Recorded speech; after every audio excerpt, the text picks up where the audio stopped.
Why did she die so young? Why did the hurricane destroy our town? Why did he win the lottery? To many believers, it's all part of God's plan. But psychologists are now asking another question. Why do we always ask why? Could the urge to find reason in our lives have driven us to invent God? Nearly every religion teaches that the events taking place in the world really are connected. They are all part of a divine scheme, whether it be called karma, the will of God, or qadar Allah. When catastrophes strike, many believers see these tragedies as the work of a higher power, brought about for reasons that we may not fully understand. Whereas others see these same events as nothing more than random chance.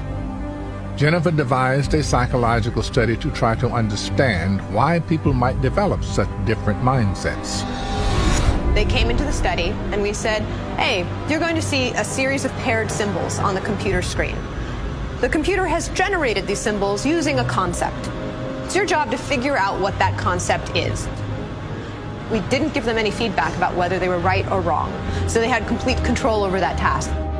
This task is, however, a calculated trick to get the participants feeling in a secure frame of mind before the real test, searching for patterns in images of white noise. Then we simply show you an image of static, a still photograph of just noise, and we say, very simply, do you see anything here? Yes or no? If so, what? Each participant who looked at the white noise saw it as completely random and meaningless. Now Jennifer repeats the same experiment with a new group. But for their warm-up, Jennifer has pre-programmed the computer to utterly frustrate them. The feedback that you receive is random. And so you are randomly being told that you're correct or incorrect, no matter what it is you do. This second set of subjects all believe they have utterly flunked the initial test. And when they begin looking at the white noise images, they do so feeling they are not in control of their surroundings. And Jennifer documented how it changed their perception of the random images of noise.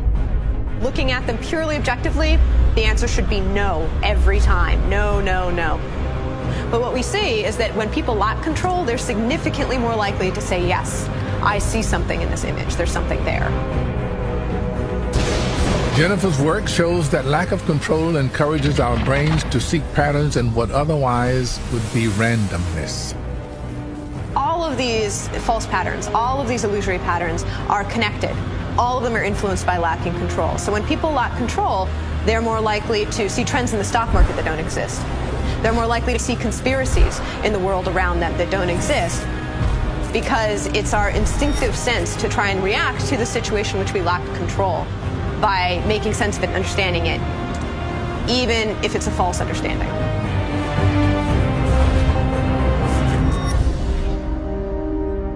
This effect could explain why religion is so successful among the poor and disenfranchised. Whenever people feel like their lives are out of control, God helps them make sense of things.